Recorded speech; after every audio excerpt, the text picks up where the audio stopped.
Assalamualaikum warahmatullahi wabarakatuh.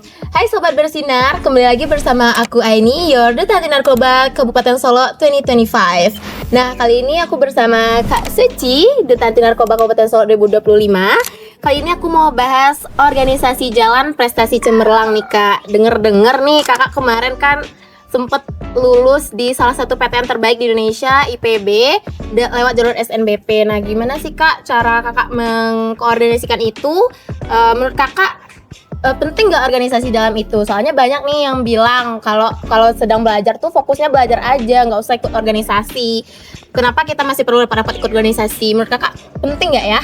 Oke, Aini, makasih banget buat pertanyaannya Aini. Nah, contohnya gini loh Aini, kita tuh bisa ibaratin organisasi itu sebagai laboratorium nyata bagi kita. Kita di sekolah itu, di kelas kita belajar teori, tapi di dalam organisasi kita bisa belajar tentang skill-skill yang bisa kita punya. Contohnya kayak kepemimpinan, kerja sama tim, dan juga pemecahan masalah. Selain itu, teman-teman juga punya nih relasi dari luar yang mana itu akan berguna banget buat masa depan kita ini. Wah, kalau ada yang bilang takut ikut organisasi nanti nilainya anjlok gimana tuh Kak? Bener nggak sih? Sebenarnya ikut organisasi itu lebih kayak tantangan manajemen diri. Contohnya gini loh ini, kita di saat ikut organisasi itu kita dituntut bisa mengendalikan diri kita sendiri, yang mana kita harus bisa menentukan prioritas kita, mengerjakan apa yang menurut kita emang tujuan kita dari awal.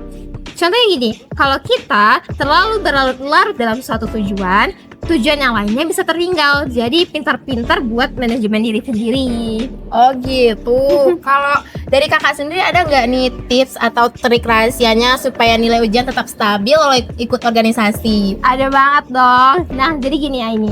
Yang pertama, menurut kakak yang paling penting banget yaitu skala prioritas.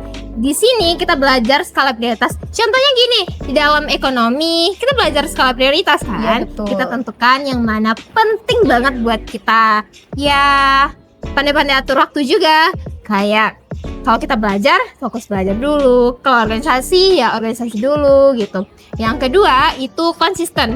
Di dalam konsisten itu, kita harus pandai bikin jadwal gitu. Kayak jadwal kapan kita rapat, kapan kita istirahat, kapan kita belajar. Kita harus pandai untuk bikin sebuah jadwal-jadwal yang konsisten. Jadi karena disitulah kita belajar bagaimana cara kita melakukan organisasi yang terbaik, namun prestasi kita juga tetap jalan. Yang ketiga, itu jangan menunda-nunda. Kenapa aku bilang jangan menunda-nunda?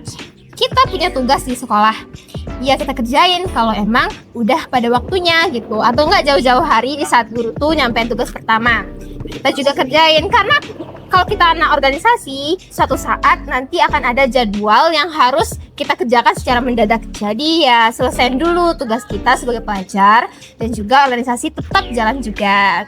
Dan yang terakhir banget ini itu adalah komunikasi.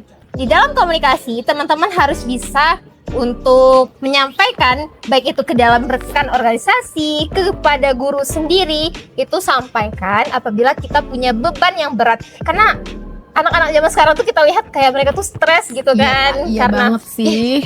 pusing banget deh organisasi, banyak banget Organisasi ini, ya kan? tugas ini, ya kan Kak? Aduh pusing deh. banget gitu loh. Terus ya kan banyak tuh anak-anak yang jadi melarikannya ke dalam hal-hal yang buruk, negatif kayak narkoba apa segala macam.